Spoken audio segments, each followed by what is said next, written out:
Next on the timeline is Fats Domino.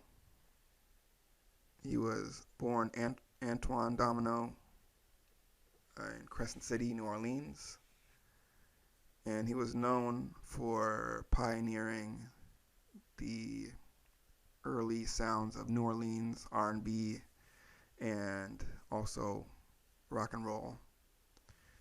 And he was raised in a musical family. His father was a well-known violinist, and it was his brother-in-law, who actually taught him how to play piano, which he started playing at the age of 10. He dropped out of high school at 14, and he worked in a factory during this time, and he was making enough money so he could also perform in nightclubs to hone his craft. And one of the early interests and one of the early influences he notes is Albert Ammons, who was a well-known boogie woogie pianist from the area. And in the 1940s, he joined the Dave Bartholomew Band, which is a pretty well-known band, at least at that time in the area.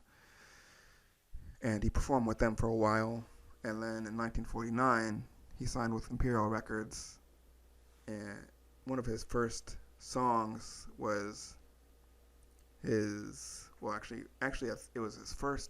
the first session produced one of his hit songs called The Fat Man, which I think it was a first session because he had already been sort of constructing it earlier on. So it was just a matter of kind of getting it down and recorded.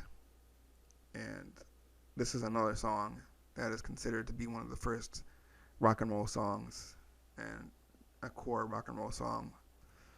And if you listen to it, it's pretty clearly one of the first rock and roll songs. But in this case, it wasn't the same. It didn't have the same level of crossover as Little Richard's did. But there were a number of these, quote unquote crossover hits where it basically refers to these black artists recording rock and roll songs that would have been on the R&B chart that crossed over the pop charts because there was no there was no rock and roll at the time. It was rock and roll. You had R&B and pop.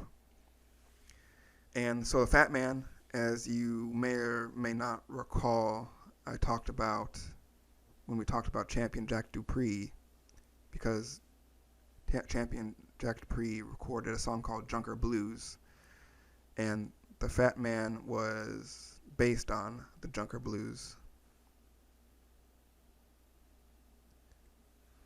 And it was around this time where he apparently also took on the name Fats Domino as his stage name.